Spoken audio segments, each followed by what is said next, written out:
Hello everyone, future business में आपका स्वागत है। बच्चों, आज हम क्लास 10 चैप्टर फर्स्ट केमिस्ट्री का कंप्लीट करने वाले हैं और ये एक आपका वन शॉट होगा जहाँ पे हम केमिकल रिएक्शंस एंड इक्वेशन में पूरी एनसीईआरटी बहुत अच्छी तरीके से कवर करेंगे। अच्छा बच्चों, ये हमारा नया चैनल है जहाँ पे आपको सारे सब्जेक्ट पढ़ाए जाएंगे और एनसीईआरटी एक्सप्लेनेशन तो पूरा ही चलेगा, साथ में आपको क्वेश्चन प्रैक्टिस भी मिलेगी। इसीलिए चैनल को लाइक एंड सब्सक्राइब कीजिए क्योंकि ये क्लास 10 के लिए कम्प्लीटली फ्री है। तो हम स्टार्ट करते हैं आगे।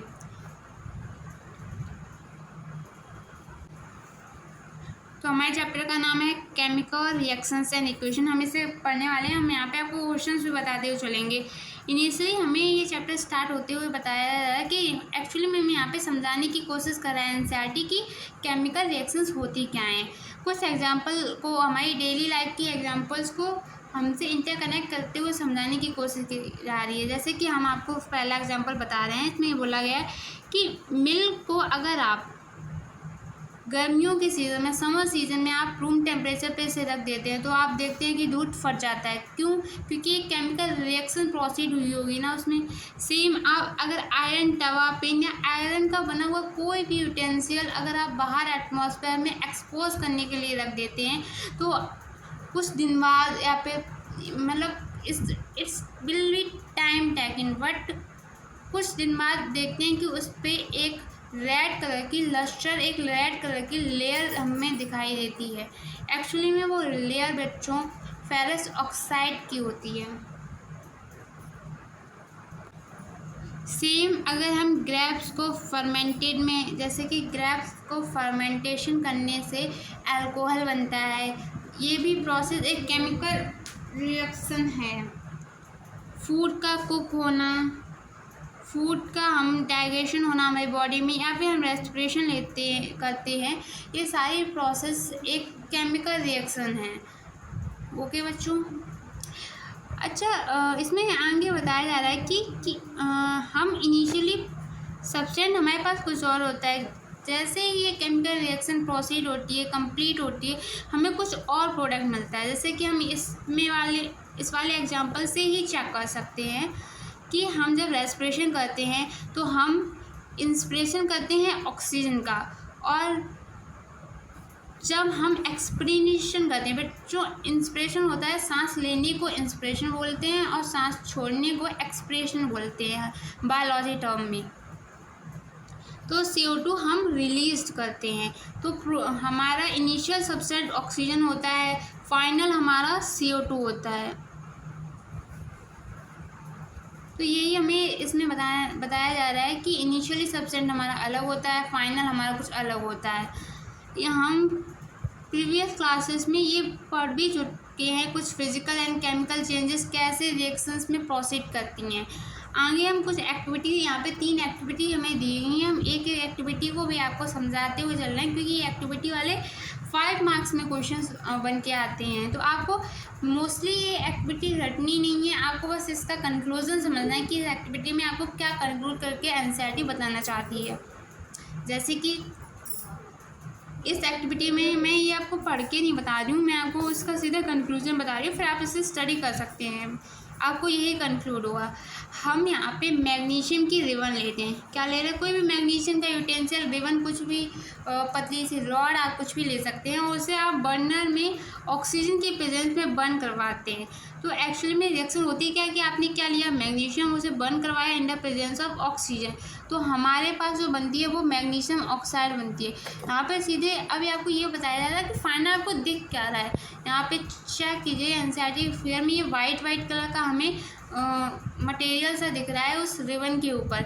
एक्चुअली में ये वाइट कलर का जो मटेरियल है वो मैग्नीशियम ऑक्साइड की लेयर है बच्चों। तो फाइनल आपको ये याद रखना है क्योंकि ये वाली जो रिएक्शन है वो 2 से 3 बार एनसीईआरटी में मेंशन की गई है, तो इम्पॉर्टेंट होती है कि आपको इस वाली रिएक्शन को याद होनी चाहिए कि इसमें क्या रिएक्शन होते हैं, क्या रिएक्टेंट हो रहे हैं, क्या प्रोडक्ट बन रहा है। आगे मैं इस रिएक्शन को बैलेंस करके भी आपको दिखाऊंगी, और क्या फाइनल आपको दिख रहा है, क्योंकि फाइनल कंक्लूजन भी पूछा जा सकता है क्योंकि ये एक्टिविटी आपको एनसीईआरटी में इंक्लूड है, तो इम्पॉर्टेंट हो जाती है आपके लिए।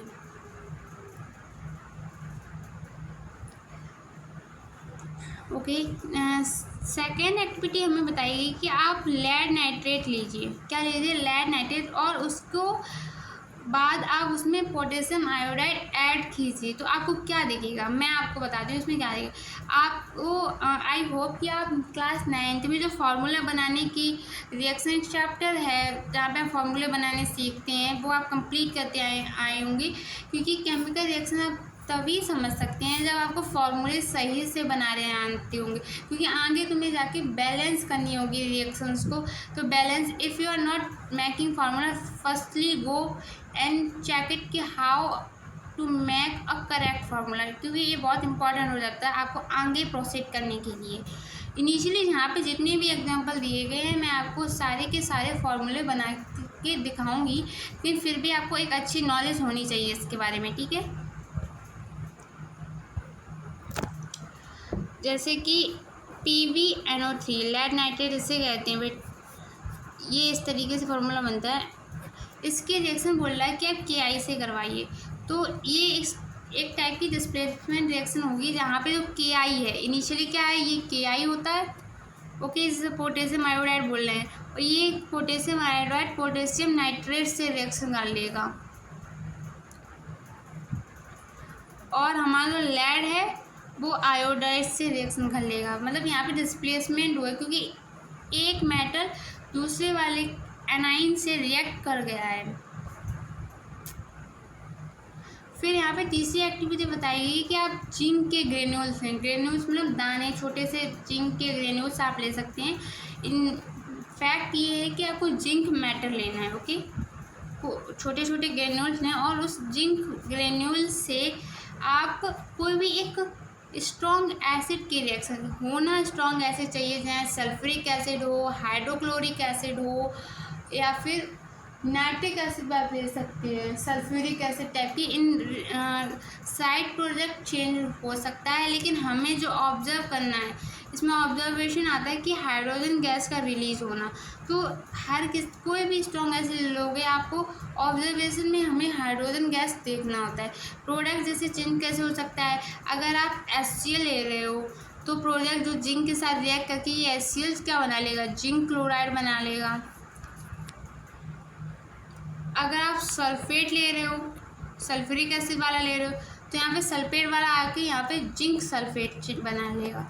तो ये वाली मतलब अगर रिएक्शन आ रही है तो आपको ये भी चेक करना है कि आपको प्रोडक्ट क्या बन रहा है ध्यान से देखते हुए।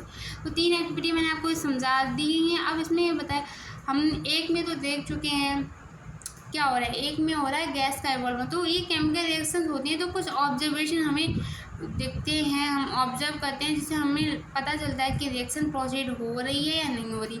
जैसे कि स्टेट में चेंज हो जाना, ठीक है, कलर में चेंज होना, स्टेट बेटा जैसे कि सॉलिड में है, लिक्विड में वो चेंज हो गई है, या फिर कलर में चेंज हो जाना, ऑरेंज कलर की थी अब पर्पल कलर की दिख रही है। एवोल्यूशन ऑफ गैस का एग्जांपल आप देख ही चुके हो, हाइड्रोजन गैस का रिलीज होना, कहीं कहीं CO2 गैस का रिलीज होना भी आपको भी दिखेगा एग्जांपल्स में, और टेम्परेचर का भी चेंज होना। अगर आपको ये 4 चीज़ें दिख रही हैं तो रिएक्शन आपको क्या पता चलेगी कि ये रिएक्शन एक केमिकल रिएक्शन है, ये प्रोसीड हो रही है, आगे बढ़ रही है रिएक्शन, ओके। तो हम यहाँ पे स्टार्ट करते हैं केमिकल रिएक्शन। जैसे हम यहाँ पे मैंने आपको बताया था कि मैग्नीशियम वाली जो एग्जांपल वो 2 से 3 बार एनसीईआरटी मेंशन, तो आपको ध्यान से लेना है इस वाली रिएक्शन को। क्या बोला यहाँ पे, जैसे मैग्नीशियम, ये मैग्नीशियम ऑक्साइड की रिबन, ये मैग्नीशियम ऑक्साइड की क्या लेयर बन गई थी। अब मैं आपको ये बता दे रही हूँ रिएक्शन कैसे बैलेंस की जाएगी। आपने क्या लिया था बेटा, मैग्नीशियम लिया था, इसकी रिएक्शन आपने ऑक्सीजन के साथ करवाई थी, और यहाँ पे आपका मैग्नीशियम ऑक्साइड बना था। यहाँ पे ऑक्सीजन के 2 एटम है, यहाँ पे 1 है तो हम 2 से मल्टीप्लाई करेंगे, लेकिन यहाँ पे 2 मैग्नीशियम हो गया तो आगे इससे भी हम 2 से कर देंगे, तो ऐसा करके हमारी रिएक्शन बैलेंस्ड हो गई, ठीक है। अब ये आपको यहाँ पे क्वेश्चन पहले आपको, क्योंकि आपने इनिशियली अभी क्लास 10 स्टार्ट की, तो आपको यहाँ पे छोटी छोटी बातों को बहुत ध्यान से लेना है कि यहाँ पे इनिशियली रिएक्टेंट किसे कहते हैं, प्रोडक्ट किसे कहते हैं, कैसे रिएक्शन आगे प्रोसीड कर रही है, या फिर कुछ यहाँ पे एनसीईआरटी के साइन कन्वेंशन मैं आपको समझा दूँगी, वैसे आपको बिल्कुल रटना नहीं है, ठीक है। जैसे कि इस वाली रिएक्शन को ही समझाते हुए मैं चल रही हूँ कि जो हमारा मैग्नीशियम हो गया और ऑक्सीजन हो गया, ये हमारे क्या है, रिएक्टेंट्स हैं, क्योंकि ये रिएक्ट करेंगे और ये रिएक्ट करके क्या बनाएंगे, एक प्रोडक्ट बनाएंगे। जैसे कि यहाँ पे मैग्नीशियम ऑक्साइड का प्रोडक्ट बना है, ठीक है। तो यहाँ पे बोला कि ये साइड क्या है, इसे एलएचएस बोलते हैं। तो एलएचएस साइड में क्या होते हैं, रिएक्टेंट्स होते हैं। आरएचएस साइड में क्या होते हैं, प्रोडक्ट होते हैं। बस इसमें यही मेंशन है उस वाले पैराग्राफ में, ओके। अब यहाँ पे कि कोई केमिकल रिएक्शन को कैसे लिखते हैं, फिर यहाँ पे देखिए वहाँ पे लिख के बताया गया है मैग्नीशियम ऑक्सीजन कैसे लिखा। यहाँ पे आपको पता ही होगा मैग्नीशियम का क्या सिंबल होता है, ऑक्सीजन का क्या सिंबल होता है। तो यहाँ पे आपको रिएक्शन लिख के दिखाएगी, जो हम आपको आगे समझा भी चुके कि मैग्नीशियम ऑक्सीजन बन के मैग्नीशियम ऑक्सीजन। यहाँ पे रिएक्शन अभी बैलेंस नहीं की, आगे जाके यही इस वाली रिएक्शन आपको बैलेंस करके भी दिखाई जाएगी। तो अभी आपने देखा ये रिएक्शन आपकी 3 बार रिपीट हो चुके। तो इसका क्या होता है, क्या मैग्नीशियम ऑक्साइड के लेयर दिखना, वाइट कलर का उसके ऊपर लस्टर दिखना, ये आपको सब याद होना चाहिए, ठीक है।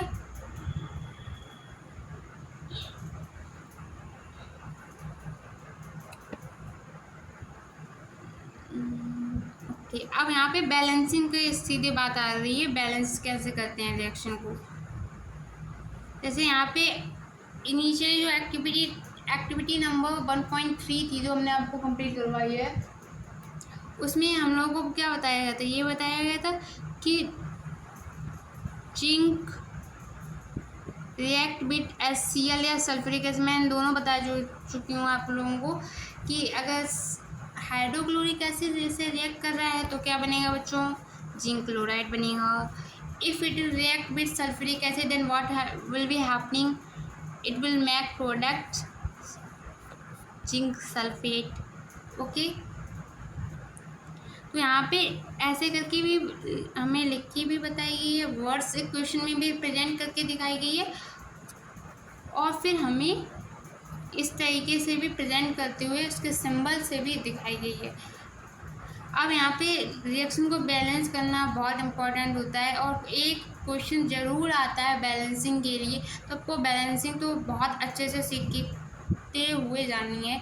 मैं आपको पहले रिएक्टेंट क्या है, प्रोडक्ट क्या है, ये कंप्लीट समझा चुकी हूँ पहले आपको। आई होप कि आपको समझ में आ चुका होगा कि रिएक्टेंट क्या है, प्रोडक्ट क्या है। अब बैलेंस कैसे करते हैं बच्चों को, ये गिनना है कि जैसे कि ऑक्सीजन है, एक साइड में ऑक्सीजन, तो इस तरफ ऑक्सीजन के कितने एटम्स हैं, इस तरफ कितने हैं, फिर हमें वो तरीके से उसे बैलेंस करना है, ठीक है। जैसे कि मैं आपको एग्जांपल में दे रही हूँ, जैसे यहाँ पे जिंक का एक एटम है, यहाँ पे भी जिंक का एक एटम है, ओके। यहाँ पे सल्फेट, यहाँ पे हम एक देखो, यहाँ पे सल्फ़र एक है, यहाँ पे सल्फ़र एक है, यहाँ पे ऑक्सीजन 4 है, यहाँ पे ऑक्सीजन 4 है, ठीक है। यहाँ पे हाइड्रोजन 2 है, यहाँ पे हाइड्रोजन 2 है। रिएक्शन हमारी यहाँ पे बैलेंस्ड है, ठीक है। तो हमें यहाँ पे रिएक्शन बैलेंस करके नहीं दिखानी है। और यहाँ पे ऐसे करके नंबर ऑफ एटम्स मैं बोला था आपको देखना है, यहाँ पे दिया गया है, बताया ऑक्सीजन 4 थे, यहाँ पे भी 4 हैं। सल्फ़र 1 मैंने आपको ऊपर दिखा चुकी, 1 है। हाइड्रोजन 2 थे, वहाँ पे भी 2 थे, और जिंक 1 था। मतलब वो रिएक्शन हमारी इनिशियली हमारी बैलेंस थी, हालांकि हर रिएक्शन बैलेंस नहीं, हमें चेक करनी होगी। जैसे मैं आपको एक एग्जांपल बताती हूँ, हाइड्रोजन जो है वो ऑक्सीजन के साथ रिएक्ट करके वाटर बनाता है, ओके। अब यहाँ पे चेक करके बताएं, ऑक्सीजन 2 है लेकिन यहाँ पे ऑक्सीजन का एक एटम है। रिएक्टेंट साइड में ऑक्सीजन के 2 एटम्स हैं, लेकिन प्रोडक्ट साइड में ऑक्सीजन का एक एटम है। ध्यान से देखना आप लोग। तो यहाँ पे हमें 2 से, एक सेकेंड रुकना, hydrogen react with oxygen water make, okay. तो हमें यहाँ पे क्या करना पड़ेगा,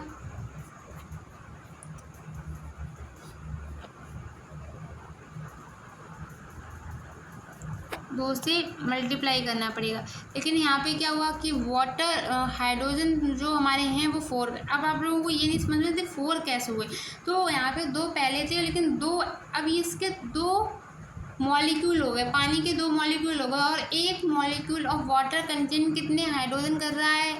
एटम देखना, एक मॉलिक्यूल 2 एटम कर रहा है हाइड्रोजन के।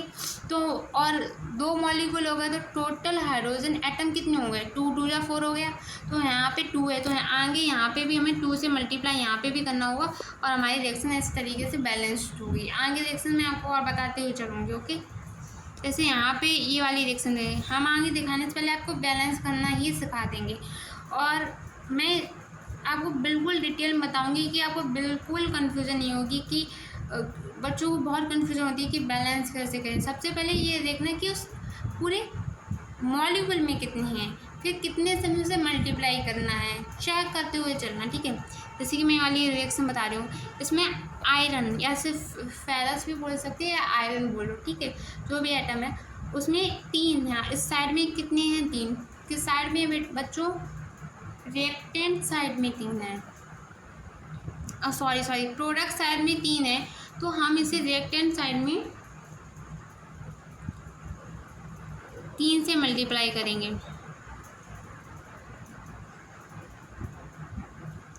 यहाँ पे हम 3 से मल्टीप्लाई करेंगे, तो आयरन तो हमारे 3 हो गए, लेकिन अभी हमें ऑक्सीजन को और हाइड्रोजन को बैलेंस करना है। ठीक है, अब हम ऑक्सीजन को पहले देखते हैं कि इसमें 4 है, और इस साइड में एक अभी एटम है। ओके, इस साइड में कितने हैं? 4 एटम्स हैं, और इसमें एक है। तो अगर 4 से इधर मल्टीप्लाई करते हैं तो ऑक्सीजन भी बैलेंस हो गया। यहाँ पे हमने 3 से कर दिया, तो यहाँ से हमने 4 से कर दिया था। लेकिन अब अगर इस साइड में 4 से करते हैं तो हाइड्रोजन कितने हो गए इस साइड में? 4। मैंने बोला कि एक मॉलिक्यूल में यहाँ पे 2 हाइड्रोजन के एटम है, और एक पानी का मॉलिक्यूल कैसे बनता है? एक ऑक्सीजन के और 2 हाइड्रोजन एटम्स मिलके एक पानी का मॉलिक्यूल बना रहे हैं। अगर हम इस पानी के 4 मॉलिक्यूल लेंगे तो हाइड्रोजन एटम कितने होंगे? 4 2 8 हो गए, तो 8 हमारे हो गए। ठीक है, तो इस साइड में रिएक्टेंट साइड में 8 हैं, और प्रोडक्ट साइड में कितने हैं? 2 हैं, तो हमें इस साइड में 4 से मल्टीप्लाई करना पड़ेगा। इस तरीके से हमारी रिएक्शन ये बैलेंस हो जाएगी। आगे ऐसे ही दिया गया होगा, यहाँ पे स्टेप बाय करके वो दिखाया गया है, जो आप लोग देख सकते हैं।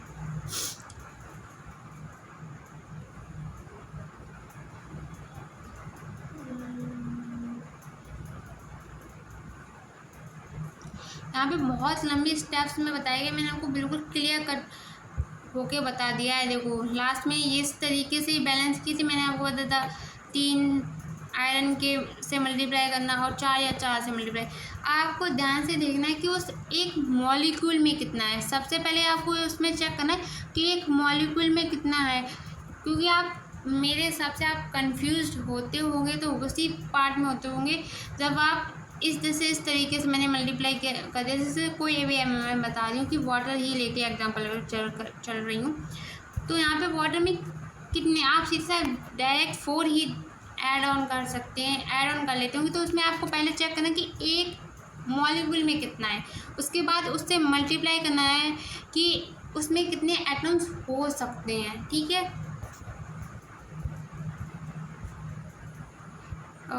फिर ये वाला एग्जांपल, फिर यहाँ पे कुछ टेम्परेचर के एस्पेक्ट में एग्जांपल। मैंने आपको इनिशियली जो बताया था कि कोई भी केमिकल रिएक्शन प्रोसीड करती है तो change in colour, evolution of the gas, change in the state, या फिर फॉर्मेशन ऑफ पीपीटी ऐसे करके, या फिर चेंज इन टेम्परेचर, ये सारी अगर आपको सिम्बलाइजेशन हो रहे हैं तो रिएक्शन प्रोसीड हो रही है। ऐसे करके हमें यहाँ पे एक टेम्परेचर में चेंज करके, समटाइम्स द रिएक्शन कंडीशन जैसे कि टेम्परेचर प्रेशर में चेंज होना, ये हमें बताया जा रहा है।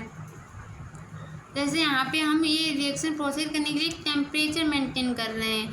340 atm बेटा होता है यहाँ पे एटमॉस्फेरिक प्रेशर। तो आपको थोड़ी थोड़ी ये यहाँ पे जो लिखा होता है वो आपको देखना है। कभी कभी कैटलिस्ट लेते हैं, कभी कभी और भी चीज़ें हम लेके रिएक्शन को प्रोसीड करते हो तो आपको धीरे धीरे से समझना है कि रिएक्शन कैसे लिखते हैं, क्या रिएक्टेंट होता है, क्या प्रोडक्ट होता है। यहाँ पे जो लिखा जाता है वो क्या क्या लिखा जा सकता है। तो यहाँ पे प्रेशर कभी लिखा जा सकता है, यहाँ पे कभी कभी कैटलिस्ट या फिर क्या साइड में भी यूज करके हम रिएक्शन पूरी कंप्लीट कर रहे हैं वो सब कुछ लिखा जा सकता है। ठीक है, जैसे पहला एग्जांपल दिया गया, इसे बोलते हैं कार्बन मोनोऑक्साइड गैस होती है। हाइड्रोजन गैस के साथ रिएक्ट करके ये मीथेनॉल बना रहा है। ठीक है, लिक्विड मीथेनॉल क्या है, एक अल्कोहल है। यहाँ पे आपको क्या ध्यान देना है कि यहाँ पे प्रेशर मेंटेन किया गया है। क्या बच्चों, प्रेशर मेंटेन किया गया है।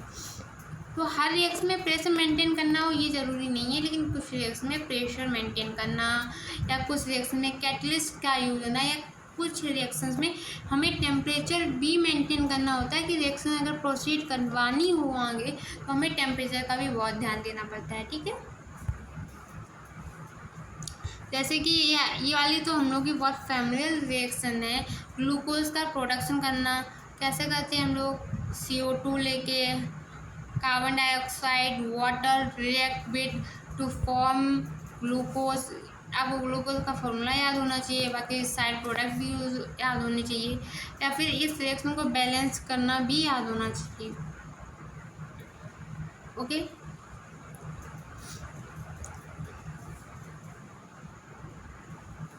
ये जो क्वेश्चंस है मैं एक दूसरा वीडियो ले लूँगी क्योंकि लेक्चर फिर बड़ा हो जाएगा आप लोगों के लिए। मैं अभी इनिशियली आपको NCERT पे पूरा फोकस कर रही हूँ, लेकिन हाँ मैं आपको क्वेश्चंस भी ज़रूर करवाऊँगी। ओके, अब यहाँ पे स्टार्ट हो रहा है आपका type of the chemical reaction की कितनी टाइप्स की रिएक्शंस होती हैं। मेनली जो होती हैं वो 4 टाइप की रिएक्शन होती हैं। हम एक एक करके सारी रिएक्शंस को पढ़ते हुए चलते हैं। ओके, सबसे पहले कॉम्बिनेशन रिएक्शन।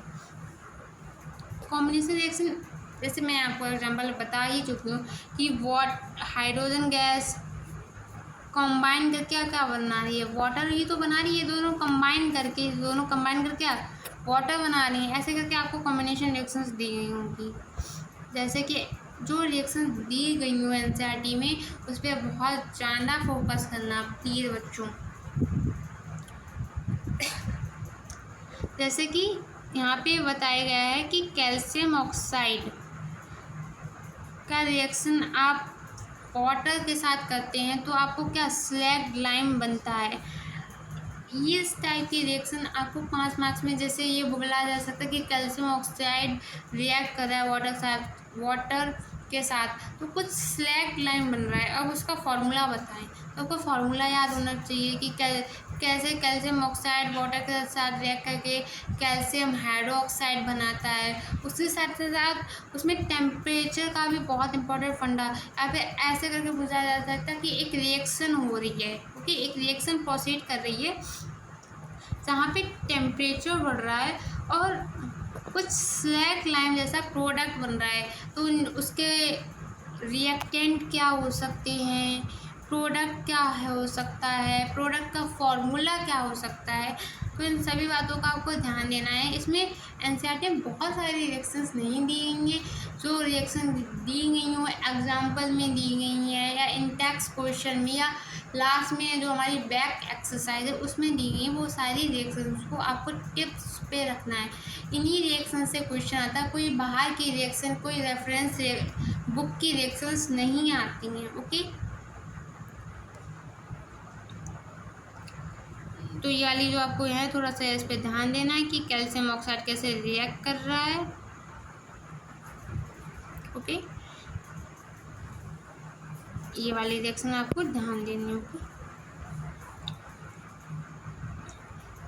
इसमें। और हम इस पे फोकस किस पे कर रहे हैं कि इसमें कॉम्बिनेशन हुआ है, कैल्शियम ऑक्साइड वाटर के साथ कंबाइन करके क्या बना रहा है, कैल्शियम हाइड्रोक्साइड बना रहा है। ओके, तो ये टाइप की कैसे हो गई, कॉम्बिनेशन रिएक्शन हो गई है। ऐसे टाइप के रिएक्शन को क्या बोलते हैं, कॉम्बिनेशन रिएक्शन। यहाँ पे एक और इसी रिएक्शन को आगे फर्दर प्रोसीड किया गया है बच्चों। ठीक है, तो आपको ये याद भी रखना कि स्लैग लाइम्स को भी आगे प्रोसीड करके क्या बन सकता है। तो हम जब स्लैग में कैल्शियम हाइड्रोक्साइड को रिएक्ट करवाते हैं CO2 की प्रेजेंस में, CO2 कार्बन डाइऑक्साइड की प्रेजेंस में जब हम इसे रिएक्ट करवाते हैं तो इसमें क्या बनता है, कैल्शियम कार्बोनेट बनता है, जो क्या एक मार्बल फॉर्मूला है। ये कैल्शियम कार्बोनेट आपको याद रखना है। और ये जो पत्थर हम लोग ज़मीन पे रखते हैं, मार्बल्स जो रखते हैं ना, ये उसका फॉर्मूला है। जो दीवार पे, ज़मीन पे जो लगते हैं पत्थर, मार्बल्स लगते हैं, उसका फॉर्मूला है कैल्शियम कार्बोनेट। तो आपको ये रिएक्शन बिल्कुल क्लियर कट याद रखनी है कि आपने इनिशियली क्या किया था, कैल्शियम ऑक्साइड लिया था, उसके साथ वाटर के साथ रिएक्ट करवाया था, और उससे फिर क्या बना था, उससे बना था आपका कैल्शियम हाइड्रोक्साइड। फिर आपने इस रिएक्शन को कैल्शियम हाइड्रोक्साइड बना था बच्चों, उसको आपने फर्दर इसी कैल्शियम हाइड्रोक्साइड को लेके CO2 की प्रेजेंस में आपने रिएक्ट करवाया, तो यहाँ पे क्या बना, कैल्शियम कार्बोनेट बना। और आपको ये भी याद रखना है कि कैल्शियम हाइड्रोक्साइड को कहते क्या है, स्लैग लाइम कहते हैं। तो ये वाली रिएक्शन, और मैग्नीशियम ऑक्साइड के बाद ये दूसरी वाली रिएक्शन है जो आपको इम्पोर्टेंट, मैं आपको बोल रही हूँ वाली, आपको बिल्कुल याद रखनी है। उसके बाद यहाँ पे कुछ और रिएक्शन कॉम्बिनेशन की बताई गई हैं, जैसे वाटर वाला मैं आपको एग्जांपल बता ही चुकी हूँ। उसके साथ इसमें कार्बन, जैसे आप कोयल लेके उसको ऑक्सीजन के साथ रिएक्ट करवाते हैं तो CO2 गैस का रिलीज होना। वाटर वाला एग्जांपल मैं आपको बता ही चुकी हूँ। अगर हम सिंपल लैंग्वेज में कहें, when we say the two और more substance combine to form single product, the reaction और कॉम्बिनेशन। अगर हम सिंपल से सिंपल लैंग्वेज में आपको समझाना चाहें तो एक कॉम्बिनेशन रिएक्शन क्या होती है, जब दो या दो से ज़्यादा सब्सटेंस एक दूसरे से के साथ कंबाइन करते हैं और प्रोडक्ट फॉर्म करते हैं, ऐसे रिएक्शंस को हम कॉम्बिनेशन रिएक्शंस कहते हैं। ठीक है, और ऐसे रिएक्शन में ऐसा हम ये भी ऑब्जर्व कर सकते हैं कि लार्ज अमाउंट ऑफ हीट का रिलीज होना। ठीक है, अगर कॉम्बिनेशन रिएक्शंस में हीट रिलीज हो रही है तो आगे चल के हम इन रिएक्शन को, जिसमें हीट रिलीज हो रही है, उसे एक्सोथर्मिक रिएक्शन कहते हैं, और जिसमें हीट देनी पड़ रही है हम लोगों को, उसे बोलते हैं एंडोथर्मिक रिएक्शन। तो ये भी आपको जाके फर्दर डिवीजन मिलेगा।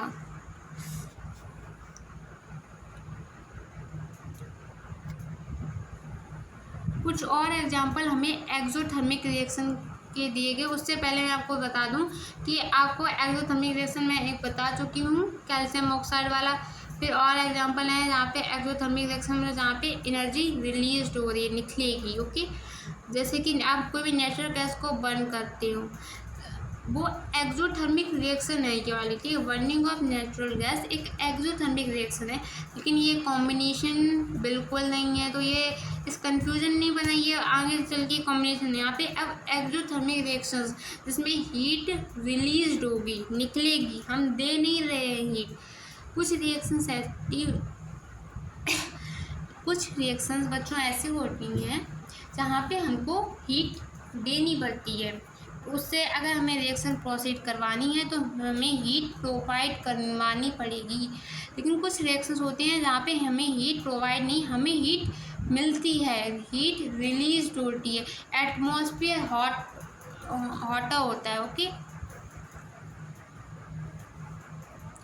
उसी तरीके से हमें एग्जांपल दिया गया burning of the natural gas का एग्जांपल, या फिर रेस्पिरेशन में भी हम हीट रिलीज होती है, इससे हमारी बॉडी का टेम्परेचर एक तरीके से ये भी मेंटेन करती है। हमारे जो भी बॉडी में रिएक्शंस हो रही हैं, रेस्पिरेशन हो रहा है, उसमें भी हीट रिलीज होती है। तो मैंने बताया आपको डाइजेशन में भी हीट रिलीज होती है। ओके,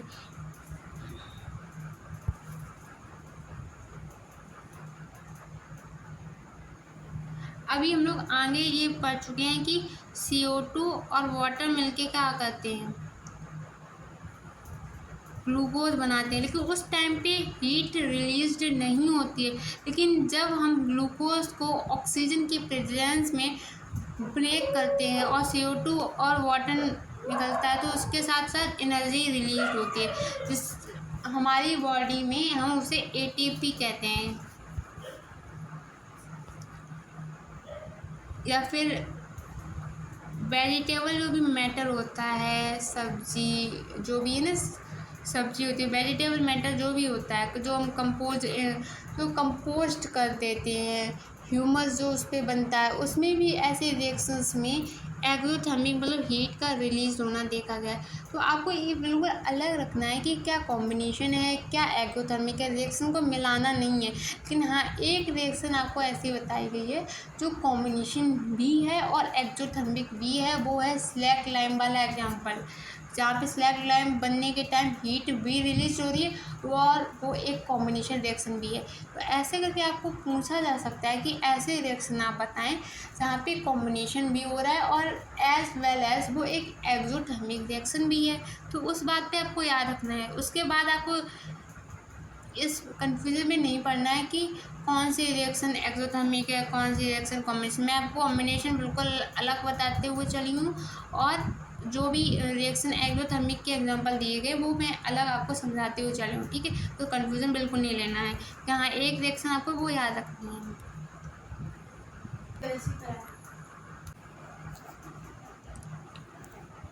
ओके, अब हमारा आता है सेकेंड रिएक्शन, जो है डिकम्पोजिशन रिएक्शन।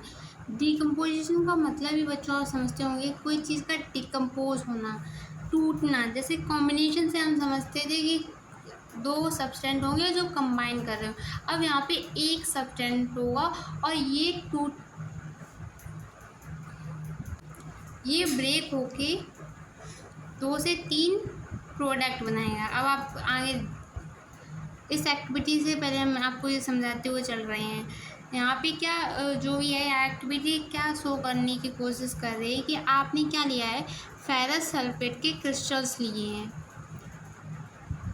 और इसे आपने एक ड्राई बॉइलिंग ट्यूब में रखा है और आप इसे बर्नर से गर्म कर रहे हैं, उसे हीट प्रोवाइड कर रहे हैं।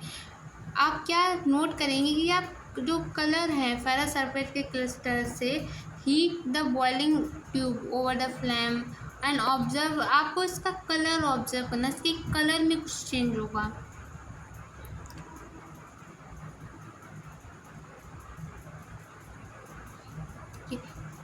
तो आपको इसमें कलर में चेंज दिखेगा, उसके साथ साथ आपको इसमें स्मेलिंग, आपको कोई ऑर्डर में होती है कोई भी तरीके की स्मेल लगना, ये आपको रिएक्शंस में दिखेगी।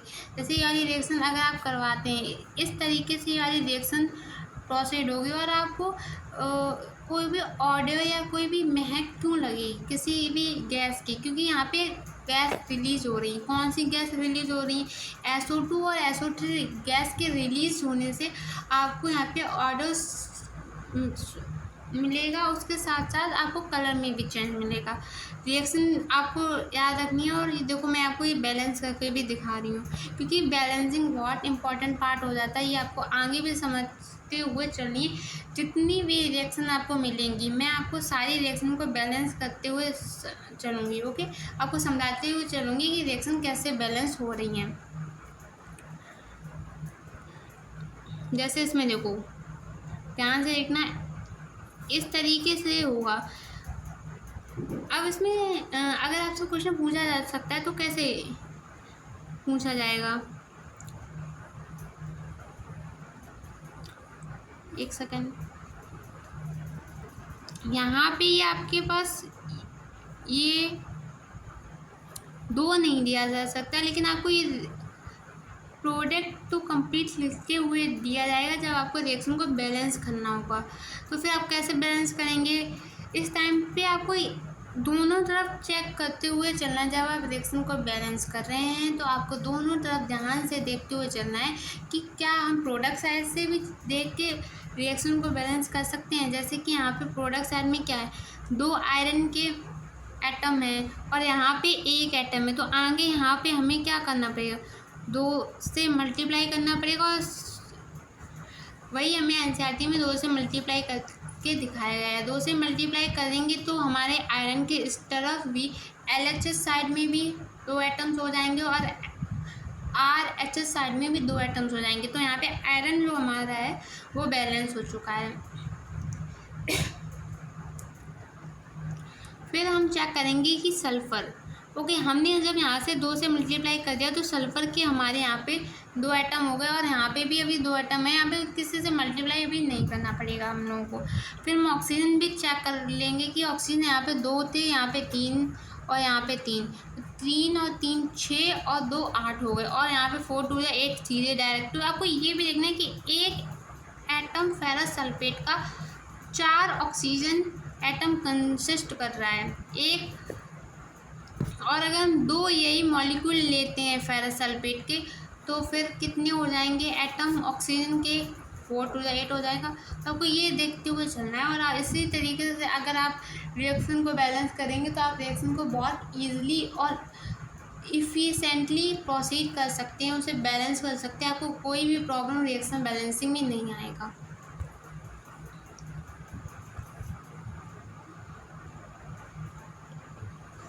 हाँ, उसके बाद आपको ये भी ध्यान में रखना है कि ये रिएक्शन हम लोग पढ़ रहे थे एज अ डिकम्पोजिशन रिएक्शन, जहाँ पे हम फेरस सल्फेट को डिकम्पोज करके 3 प्रोडक्ट बन रहे हैं, ठीक है। एक फेरस सल्फेट डिकम्पोज होके फेरस ऑक्साइड, फेरिक ऑक्साइड और SO2 और SO3 गैस बना रहा है, ओके। सल्फर डाइऑक्साइड और ट्राइऑक्साइड गैस भी रिलीज हो रही हैं। सेम वे में हम आगे एग्जाम्पल जो पढ़ चुके हैं, कैल्शियम कार्बोनेट जो हम बनाना भी सीख चुके हैं कि कैसे इसको बनाया जाता है। कैल्शियम कार्बोनेट को कैसे बनाया जा सकता है, मैं आपको एक बार और याद दिलवा दूँ कि हमने क्या किया था। हमने इनिशियली कैल्शियम ऑक्साइड लिया था और उसकी रिएक्शन ऑक्सीजन के साथ करवाई थी और हमारा प्रोडक्ट क्या बना था? कैल्शियम हाइड्रोक्साइड बना था। इसको हमने लिया और इस कैल्शियम हाइड्रोक्साइड को हमने CO2 की प्रेजेंस में रिएक्ट करवाने की कोशिश की और फिर हमारा बनता है मार्बल या लाइमस्टोन।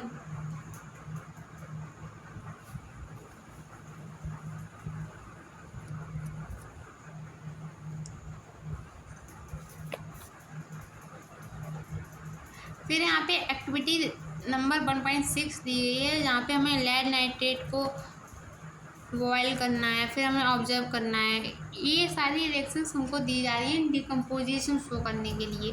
जैसे लेड नाइट्रेट का डिकम्पोजिशन करेंगे तो क्या बनेगा? ये दोनों डिकम्पोजिशन रिएक्शन आपको याद नहीं करनी है, रटनी नहीं है, लेकिन हाँ आपके माइंड में होनी चाहिए कि हाँ हमने एनसीईआरटी में ये रिएक्शंस को पढ़ा है, क्योंकि बैलेंसिंग करने के लिए आ सकती हैं। तो हम बैलेंसिंग करना आपको सारे रिएक्शन समझा ही रहे हैं। तो हर रिएक्शन को ये नहीं कि जो बैलेंसिंग में दी गई सिर्फ आपको वही रिएक्शन बैलेंस करनी आनी चाहिए, आपको हर रिएक्शन बैलेंस करनी आनी चाहिए। और उसके साथ साथ आपको उस फंडा क्लियर होना चाहिए कि रिएक्शन हम बैलेंस कर कैसे रहे हैं, ओके। जैसे इसमें यहाँ पे लेड नाइट्रेट को बताया गया कि लेड नाइट्रेट को हीट कर रहे हैं। और मोस्टली जितनी डिकम्पोजिशन रिएक्शंस होती हैं, हमें कोई भी चीज़ को डिकम्पोज करने के लिए क्या चाहिए? या पे कैटलिस्ट होना चाहिए डिकम्पोज करने के, या पे अभी आपके लेवल पे हीट मोस्ट इम्पोर्टेंट। हम कोई भी चीज़ को डिकम्पोज कैसे कर सकते हैं? हीट से। अभी हम आगे वाली रिएक्शन को फेरस सल्फेट को भी देख चुके हैं कि कैसे वो डिकम्पोज हीट की प्रेजेंस में, जब फेरस ऑक्साइड बन रहा था, सल्फर ट्राईऑक्साइड बन रहा था, सल्फर डाइऑक्साइड बन रहा था। सेम वे में आप लेड नाइट्रेट को हीट करेंगे तो लेड ऑक्साइड बनेगा, नाइट्रोजन डाइऑक्साइड बनेगा और ऑक्सीजन गैस बनेगी और रिएक्शन इस तरीके से प्रोसीड करेगा। अब आपको अगर बैलेंसिंग में देखो, ये तो आपको सीधे दिया जाएगा, आगे का अगर नहीं दिया जाएगा बैलेंसिंग में, लेकिन इस तरीके से रिएक्शन तो आपको लिखते हुए दी जाएगी। तो फिर अब आप इससे देखते हुए, चेक करते हुए फिर रिएक्शन आपको कैसे बैलेंस करनी है ये देखें। इनिशियली लेड एक था तो हम लोग मल्टीप्लाई अभी नहीं करना कि लेड के बेसिस पे हमें कोई भी मल्टीप्लाई। फिर हम ऑक्सीजन से स्टार्ट करते हैं, या फिर ऑक्सीजन हम चेक करते हुए चलते हैं। तो ऑक्सीजन इस तरफ हमारे पास 6 एटम है। ध्यान से देखिएगा, क्योंकि एक मॉलिक्यूल में NO3 2 हैं और एक NO3 में 3 एटम हैं ऑक्सीजन के और 2 हैं, तो इससे हमें 3 2 करके 6 मिलेगा। ओके, फिर हम इस तरफ अगर 6 हैं और इस तरफ पे कितने थे, 1 2 ऑक्सीजन और 2, तो 5। इस तरीके से रिएक्शन बैलेंस नहीं हो रही, तो हमें यहाँ पे 2 से मल्टीप्लाई करना पड़ेगा और टोटल हमारे यहाँ पे 12 ऑक्सीजन एटम्स हो जाएंगे। इसको बैलेंस करने के लिए हमें क्या करना है, पहले हम इनिशियल चेक करते हुए चलेंगे, 2 से मल्टीप्लाई करेंगे लेकिन बैलेंस नहीं होगी, इसलिए हमें आगे आप 4 से एटम से मल्टीप्लाई करना पड़ेगा, क्योंकि आप ये आप चेक कर लीजिएगा, 4 2 8 हो गए, तो 8 ऑक्सीजन इससे हो गए, 2 इससे हो गए, तो ओवरऑल 10 हो गया और 2 ऑक्सीजन एटम इससे हो गए, तो 12 एटम RHS साइड में हो गए और 12 मैंने LHS साइड में आपको दिखा दिए थे, वो तो सीधे ही हो गए थे। ओके, तो इस तरीके से रिएक्शन हम बैलेंस करते हुए चलेंगे। बच्चों आगे चलते हैं। यहाँ पे एक एक्टिविटी दिखाई गई है, कभी कभी हमें रिएक्शन प्रोसेस करने के लिए इलेक्ट्रिसिटी भी पास करवानी पड़ती है।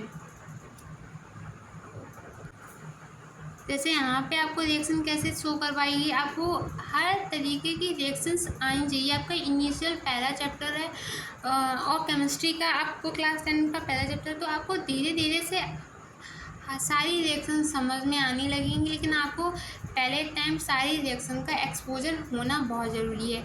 जैसे कि ये एनोड होना, कैथोड होता है, इस तरीके से हम स्विच लगाते हैं, ये हमारी रॉड्स हैं, ये टेस्ट ट्यूब है, इसमें इलेक्ट्रोलाइट है, और इस तरीके से हम रिएक्शन प्रोसीड कर रहे हैं, कंप्लीट कर रहे हैं।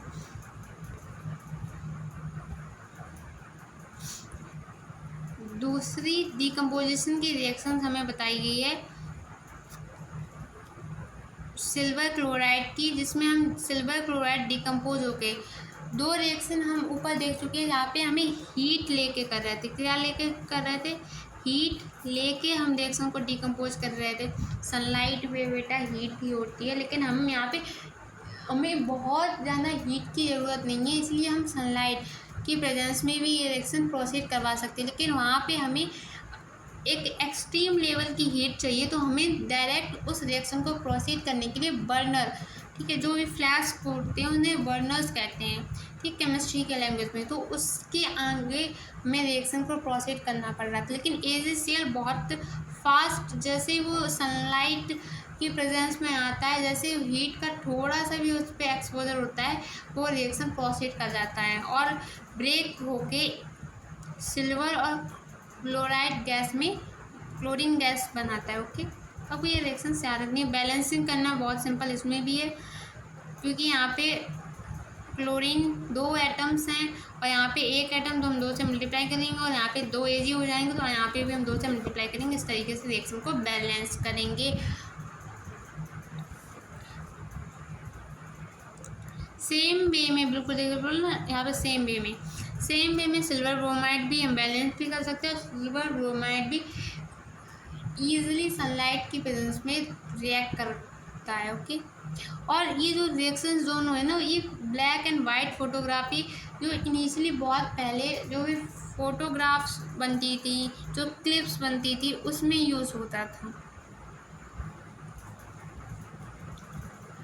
अब आपकी तीसरी रिएक्शन आ रही है डिस्प्लेसमेंट रिएक्शन। लेकिन बच्चों, आई होप कि आप लोगों को बहुत अच्छे से समझ में आ रहा होगा, कोई भी डाउट नहीं होगा। और अगर आपको छोटे से भी छोटा कोई भी डाउट आता है किसी भी टाइप का, तो आप कमेंट सेक्शन में ज़रूर पूछ सकते हैं, हम आपका हर कमेंट का रिप्लाई ज़रूर देंगे। ओके, ठीक है। डिस्प्लेसमेंट रिएक्शन, अगर हम आपको सारे टर्मिनोलॉजीज क्लियर करते हुए चल रहे हैं कि कॉम्बिनेशन रिएक्शन क्या होता है, जब 2 सब्सटेंस कंबाइन कर रहे हैं। डिकम्पोजिशन क्या हो रहा है कि एक सब्सटेंस ब्रेक होके मोर देन 2 सब्सटेंस बन रहा है। सेम वे में डिस्प्लेसमेंट रिएक्शन हम आपको एक एग्जांपल डिस्प्लेसमेंट का दे भी चुके हैं। और अगर किसी को पता है तो अभी कमेंट सेक्शन में पिन करते हुए बताएं कि मैंने आपको कौन सी एक्टिविटी नंबर में कौन सा एग्जाम्पल दिया था जहाँ पे मैंने बोला था ये डिस्प्लेसमेंट रिएक्शन का एग्जाम्पल है।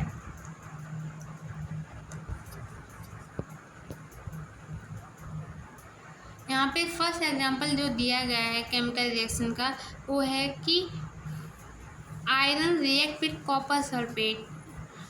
क्या बनाता है? आयरन सल्फेट बनाता है कॉपर। बेटा ये डिस्प्लेसमेंट रिएक्शन कैसे, ध्यान से देखें। कॉपर अपनी प्लेस छोड़ के इस तरफ आ जाता है, सॉलिड बना लेता है, और आयरन जो होता है वो सल्फेट के साथ रिएक्ट कर जाता है। तो ऐसे रिएक्शन को हम डिस्प्लेसमेंट रिएक्शंस कहते हैं। यहाँ पे डायरेक्ट बताया कि आयरन क्या हुआ, डिस्प्लेस्ड हुआ है और अनदर एलिमेंट ने उसकी पोजीशन ले ली है, एक्युमुलेट कर ली है। फिर और भी एग्जांपल दिए गए हैं जैसे कि जिंक कॉपर सल्फेट के साथ रिएक्ट करना, लेड का कॉपर क्लोराइड के साथ रिएक्ट करना। ये सारी रिएक्शन, एक और इम्पॉर्टेंट बात मैं आपको यहाँ पे ऐड ऑन कर रही हूँ, ये जो डिस्प्लेसमेंट रिएक्शंस होती है ना वो सारी इलेक्ट्रिसिटी से प्रोसीड होती हैं।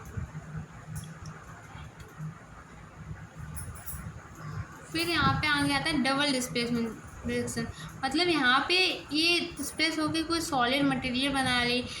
आगे जो डबल डिस्प्लेसमेंट रिएक्शन होती है बेटा, यहाँ पे दोनों प्रोडक्ट बनाती हैं। ऐसा नहीं एक मेटल खाली होके किसी के साथ रिएक्ट नहीं कर रहा है। जैसे ये कॉपर, पहले कॉपर क्लोराइड था लेकिन अब खाली अकेला है, किसी का रिएक्ट नहीं किया है। डबल डिस्प्लेसमेंट दोनों एक दूसरे के साथ किसी और के साथ रिएक्ट करेंगे, ऐसी रिएक्शन को डबल डिस्प्लेसमेंट रिएक्शन कहते हैं। जैसे कि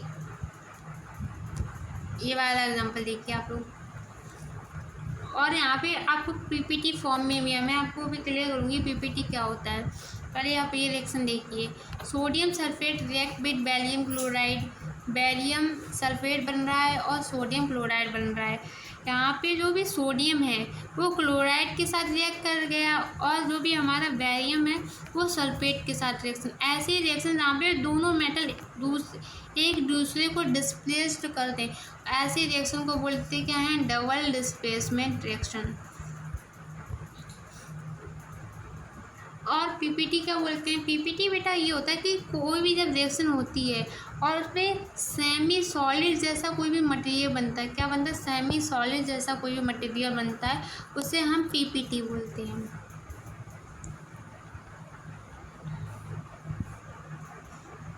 ओके, तो इस तरीके से आपकी चारों रिएक्शंस कंप्लीट होती हैं, जहाँ पे हमने कॉम्बिनेशन, डिस्प्लेसमेंट, डिकम्पोजिशन और डबल डिस्प्लेसमेंट चारों रिएक्शन को कंप्लीट किया है। अब यहाँ पे हम ये समझते हैं ऑक्सीडेशन और रिडक्शन क्या होता है। यहाँ पे मैं आपको बहुत क्लियर करते हुए चल रही हूँ कि ऑक्सीडेशन और रिडक्शन में अंतर क्या होता है। ऐड ऑफ कोई भी रिएक्शन में ऑक्सीजन का ऐड होना। बच्चा आप लोग ध्यान से देखिएगा कि ऑक्सीडेशन और रिडक्शन क्या कहते हैं। ऑक्सीजन अगर ऐड हो रही है तो ऑक्सीडेशन कहेंगे, और हाइड्रोजन अगर कोई रिएक्शन में ऐड हो रही है तो उससे बोलेंगे रिडक्शन। सेम वे में ऑक्सीजन का ऐड होना या फिर हाइड्रोजन का हटना, दोनों रिएक्शन अगर ऐसी हो रही हैं तो उसे ऑक्सीडेशन बोल रहे हैं। ज़रूरी नहीं है रिएक्शन में ऑक्सीजन ऐड ही हो रही हो, ऑक्सीजन ऐड हो या फिर हाइड्रोजन रिलीज हो उस रिएक्शन में, दोनों अगर बातें हो रही हैं, कोई इन दोनों में से एक भी हो रहा है तो उस रिएक्शन को ऑक्सीडेशन बोलेंगे। सेम वे में अगर रिडक्शन हो, हम बोल रहे हैं कि ये एक रिएक्शन रिडक्शन है, तो उसमें क्या होना चाहिए? हाइड्रोजन का ऐड होना चाहिए या ऑक्सीजन का रिलीज होना चाहिए। अभी आपकी लेवल पे सिर्फ ये दो लेवल डिफ्रेंशिएट करते हैं कि हाइड्रोजन का हटना या ऑक्सीजन का लगना। ठीक है, दो तरीके से समझाया जाता है। आगे जाके आप ये भी देखेंगे कि इलेक्ट्रॉन का ऐड होना, इलेक्ट्रॉन का रिलीज होना। जैसे यहाँ पे फर्स्ट रिएक्शन जैसे बताई गई बच्चों आपको कॉपर की, जहाँ पे हम ऑक्सीजन, यहाँ पे लिखा गया ऑक्सीजन कॉपर के साथ ऐड हो रहा है। आप रिएक्शन पहले देखिए कि कॉपर ऑक्सीजन के साथ रिएक्ट करके कॉपर ऑक्साइड बन रहा है, तो इस रिएक्शन को क्या बोलेंगे? ये क्या है? ऑक्सीडेशन है। क्या है, ऑक्सीडेशन है। सेम वे में अगर यही रिएक्शन हम हाइड्रोजन ऐड हो रहा है, हाइड्रोजन ऐड होना या हाइड्रोजन का हटना, अगर हाइड्रोजन हट रही है रिएक्शन से तो उस रिएक्शन को भी क्या बोलेंगे, oxidation. If hydrogen gas is passed over heated copper oxide, आपने कॉपर ऑक्साइड से हाइड्रोजन गैस को रिलीज करवाया और इस हाइड्रोजन गैस ने क्या किया, इसने रिएक्शन को प्रोसीड करवाते हुए आगे करते हुए रिएक्शन को कॉपर के साथ ऑक्सीजन हटा दी। ओके, मैंने बोला था ऑक्सीजन हटनी हुई रिएक्शन को रिडक्शन करवाती है। तो ये दोनों टर्मिनोलॉजी बहुत ध्यान से, इसमें कंफ्यूजन बिल्कुल नहीं होना है, ऐसा समझना है आपको कि जब ये रिएक्शन हो रही है बच्चों, तो ऑक्सीडेशन से आप ये तो समझते हो, ऑक्सीडेशन मतलब ऑक्सीजन से। तो इस रिएक्शन को फेवरेट क्या है कि ऑक्सीजन ऐड हो जाए तो अच्छी बात, लेकिन हाइड्रोजन का ऐड होना उससे बिल्कुल नहीं चलेगा। लेकिन हाँ, हाइड्रोजन अगर पहले से है और हट रही है तो फिर भी रिएक्शन को ऑक्सीडेशन करवा देगी। ठीक है, इस तरीके से आपको याद रखने की ज़रूरत है। कभी कभी ऐसी रिएक्शंस भी होती हैं जहाँ पे ऑक्सीडेशन और रिडक्शन दोनों चीज़ें एक साथ होती हैं, और ऐसी रिएक्शन को हम क्या बोलते हैं, रेडॉक्स रिएक्शन। रेडॉक्स का मतलब होता है रिडक्शन भी हो रहा है और ऑक्स का मतलब ऑक्सीडेशन भी हो रहा है, दोनों रिएक्शन एक साथ हो रही है। जैसे इसमें एग्जांपल दिया है, जैसे कि copper oxide react with hydrogen, copper और हाइड्रोजन। अब ध्यान से देखें कि कॉपर के साथ पहले ऑक्सीजन थी, लेकिन बाद में कॉपर के पास ऑक्सीजन नहीं रही, तो ऑक्सीजन का हटना मैंने आपको क्या बताया था, रिडक्शन होना। तो आप ये पहचान भी लेंगे क्योंकि यहाँ पे आगे जाके क्वेश्चन बनते हैं कि यहाँ पे ऑक्सीडेशन कौन कर रहा है, रिडक्शन कौन कर रहा है, ये आपको बताना पड़ता है। तो यहाँ पे ध्यान से देखिए कि ऑक्सीजन कॉपर के साथ हट गई है, तो इससे क्या हुआ कि कॉपर हमारा रिड्यूस हो गया है। सेम वे में हाइड्रोजन के साथ ऑक्सीजन का ऐड ऑन हुआ है, और ऑक्सीजन का ऐड ऑन क्या कहलाता है, ऑक्सीडेशन। तो ऐसे करके और भी एग्जांपल दिए गए, जैसे यहाँ पे रेडॉक्स रिएक्शन के, जैसे मैं आपको समझाती हूँ चलिए। जिंक ऑक्सीजन के साथ था, लेकिन अब जिंक के पास ऑक्सीजन नहीं है, तो जिंक क्या हुआ, रिड्यूस हो गया है। सेम वे में कार्बन के पास ऑक्सीजन नहीं था पहले, अब कार्बन के पास ऑक्सीजन हुआ है, उसके पास ऐड ऑन हुआ है, तो जो हमारा कार्बन है वो क्या है, हमारा कार्बन ऑक्सीडाइज हुआ है।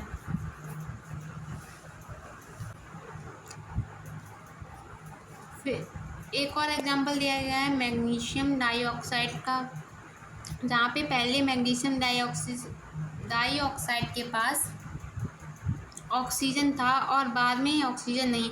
हमें ध्यान रखना है कि हमें और कोई एटम या कोई भी एलिमेंट या किसी के साथ नहीं मैच करना है, हमें हाइड्रोजन और ऑक्सीजन को ही देखना है। तो ऑक्सीजन था इसके पास और अब ऑक्सीजन नहीं है, मतलब ये हमारा रिड्यूस कर गया है। सेम वे में हाइड्रोजन के पास पहले क्लोरीन था, अब इसके पास ऑक्सीजन है और ये क्या कर गया, ऑक्सीडाइज कर गया। और इस तरीके से ये 3 एग्जांपल आपके रेडॉक्स रिएक्शंस के होती है।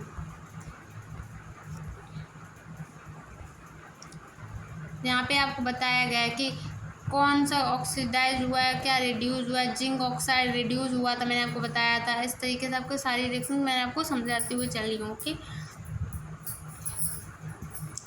लास्ट में जाके यहाँ पे इसमें बोला गया कि हाइड्रोजन को भी ऐसे, मैंने आपको आगे ही समझा दिया है कि हाइड्रोजन का ऐड होना रिडक्शन कहलाएगा और हाइड्रोजन का हटना ऑक्सीडेशन कहलाएगा। रिएक्शन को याद रखना, हमेशा ऑक्सीजन ही दिया जाए ये इम्पॉर्टेंट नहीं है, आपको हाइड्रोजन और ऑक्सीजन दोनों के पर्सपेक्ट से रिएक्शन को देखना है।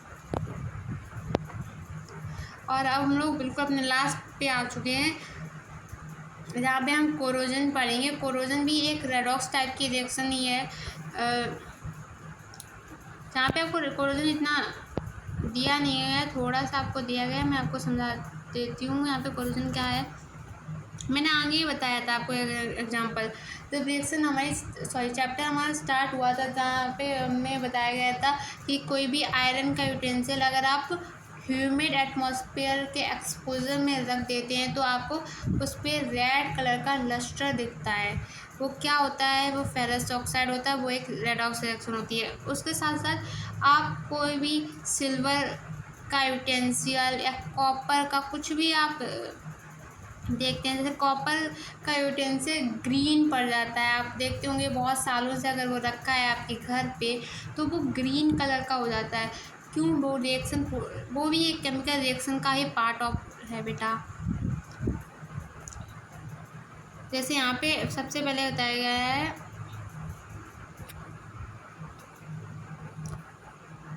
आयरन आर्टिकल्स आप बाहर जो बहुत चमकते हैं, शाइनी, जब न्यू न्यू होते हैं, ओके। फिर आप देखते हैं उस पर रेडिश ब्राउन कलर का पाउडर जैसा मटेरियल हमें दिखता है। अगर आप कुछ समय से मतलब समय आपको 2-3 महीने से लेके ईयर्स तक लग जाते हैं, इनिशियली 1-2 दिन में उस पर रिएक्शन इतनी जल्दी नहीं, ये एक बहुत ही स्लो प्रोसेस होती है, ओके।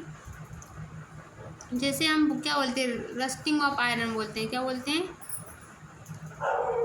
रस्टिंग ऑफ आयरन बोलते हैं। के साथ साथ बच्चों कुछ और भी मेटल्स होते हैं जो कोरोजन करते हैं, लेकिन उन्हें रस्टिंग नहीं बोलते। आयरन वाले को रस्टिंग बोलते हैं और वो अलग अलग,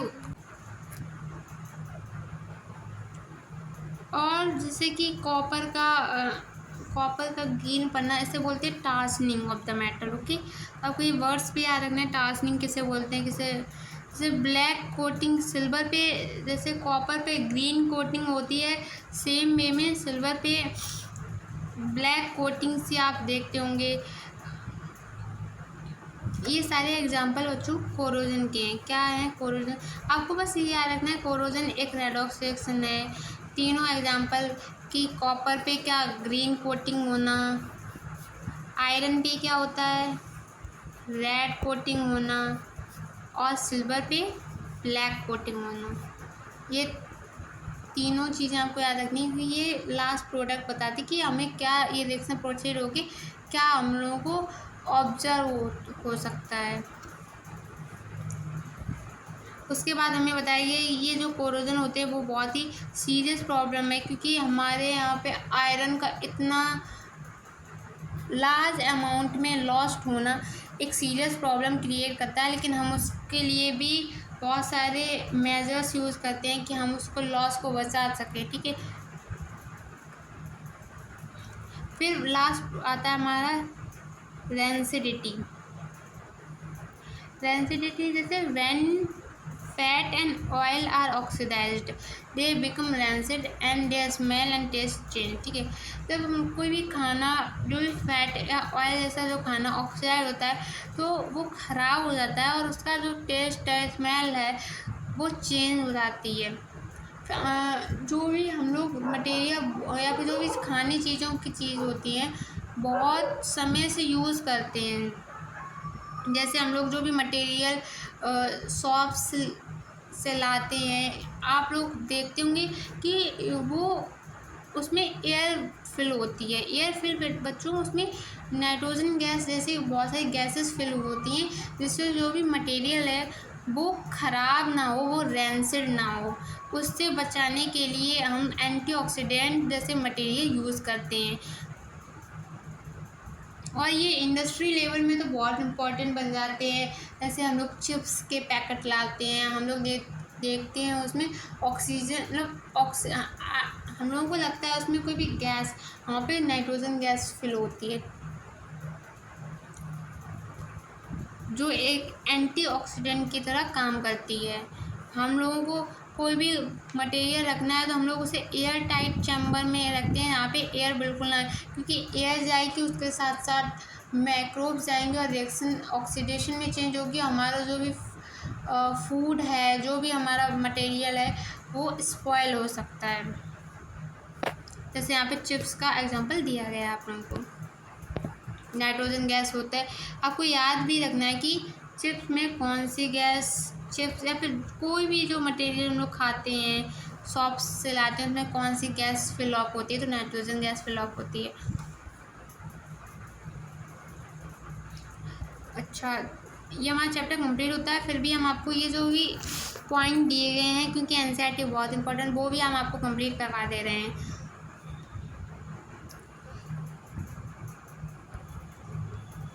एक कंप्लीट केमिकल इक्वेशन रिप्रेजेंट क्या करती है, उसमें रिएक्टेंट होता है, प्रोडक्ट होता है और फिजिकल स्टेट भी। हमने देखा कि कुछ रिएक्शन में वाटर लिक्विड में दिखाया गया है, कुछ में वाटर को गैस में दिखाया गया है, SO2 को गैस में ऐसे करके लिख के बताया गया है। तो कोई भी एक रिएक्शन जो भी कंप्लीट इक्वेशन में लिखी गई है, उसमें हमें रिएक्टेंट भी पता होता है, प्रोडक्ट भी पता होता है, उसके साथ साथ वो रिएक्टेंट या प्रोडक्ट कौन सी स्टेट में है, लिक्विड में है, सॉलिड में है, गैस में है, हमें वो भी सब पता हुआ होता है। ओके, उसके साथ सेकेंड पॉइंट क्या है,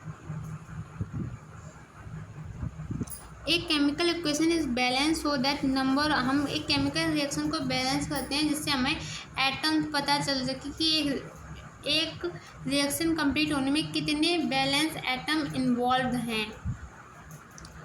तो equation must always be balance. आपको कोई भी रिएक्शन अगर समझनी है तो आपको इक्वेशन को बैलेंस करना ही पड़ेगा।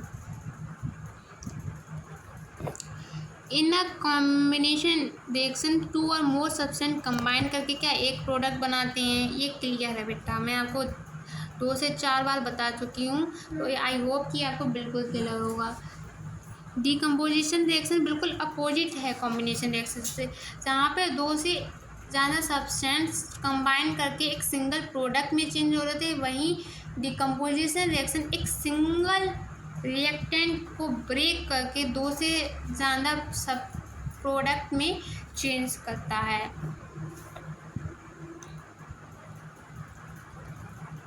Reaction in which heat is involve along with the product, ऐसी रिएक्शन जहाँ पे हीट इन्वॉल्व हो रही थी, मैंने आपको बताया था, ऐसी रिएक्शन को एक्सोथर्मिक कहते हैं।